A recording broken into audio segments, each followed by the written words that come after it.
Hi, welcome. Today's video is about the IB Environmental Systems and Societies course subject 1, Foundations of ESS. And here we're going to focus on influences on the modern environmental movement. Right?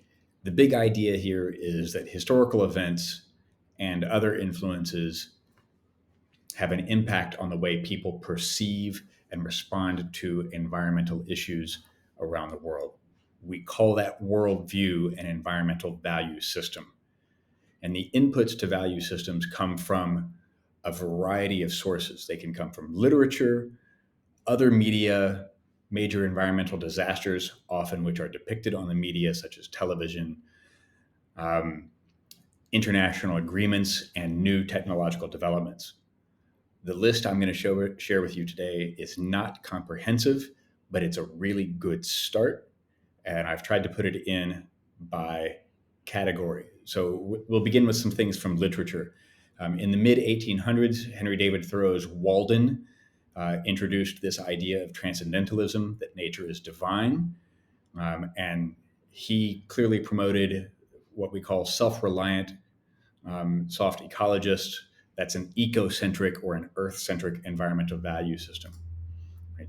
Other literature was Aldo Leopold's Sand County Almanac in the mid-20th century, which introduced this idea of human stewardship over natural systems. Probably the most famous example from literature that you can cite on your ESS exams is Rachel Carson's 1962 masterpiece, Silent Spring. It showed the link between pesticide use and ecosystem health, and was kind of the beginning of the end of this pesticide called DDT, which you will encounter elsewhere in the ESS syllabus. Some of my personal favorites from literature are Edward Abbey's books, Desert Solitaire and the Monkey Wrench Gang. That kind of began an era of environmental activism, particularly in the United States in the mid to late 20th century. Media has also played a major role in spurring the modern environmental movement. This began back in the 19th century with John Muir and the foundation of the Sierra Club. They made people aware of the natural beauty of the Yosemite Valley. And that was really the first large-scale environmental preservation society. It expanded on this view of an Earth at the center of a value system, the ecocentric viewpoint. Unfortunately, they actually lost their battle over big dams, and some of the land that they tried to protect was, in fact, inundated. Right?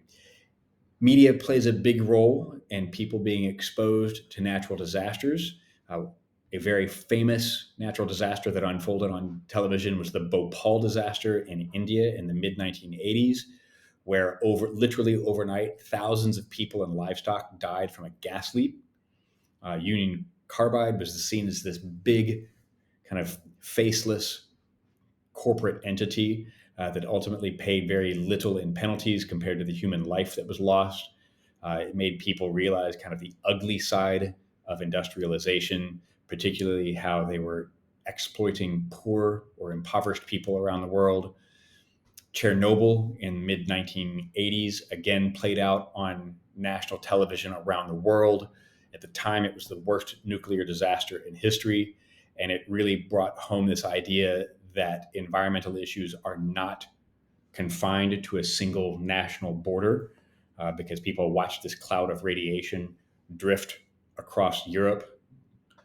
The Deepwater Horizon explosion in the Gulf of Mexico in 2010 burned for many, many days. It was a record-setting oil spill, and it was updated on live television for hours and hours. And one of the things that came about on that is that it's had a negative impact on the future of offshore oil drilling. So it impacts the value of resources, which we'll touch on in another part of the syllabus as well. Other natural disasters that you'll want to keep in mind for your exam are things like the passenger pigeon extinction in the early 20th century. These pigeons were some of the most abundant on the planet until people ate all of them. And so it changed people's attitudes around what felt like endless resources and it aroused an overall interest in conservation. The Dust Bowl in North America in the mid 1930s wiped out entire families, forced large scale migration, and prompted lots of new agricultural techniques that contribute to soil conservation, which we will cover in topic 5 of the syllabus a little bit later on. Some of the other natural disasters that you should be aware of is Minamata. There's a disease named after it. It all resulted from mercury poisoning in the fish that people were eating in Minamata Bay in Japan. Love Canal exposed people to the dangers of toxic waste and their impacts on human health. And it also spawned some grassroots activism. 3 Mile Island was another nuclear meltdown that made a lot of news because it was broadcast on the media. The Fukushima nuclear meltdown in Japan in 2011 continues to get some media attention because they continue to release contaminated water to dilute across the ocean. International agreements, such as the formation of protected areas like Yellowstone National Park, began in the late 19th century. We've got agreements such as CITES, the Convention on the International Trade in Endangered Species, which we will investigate in some detail in topic 3.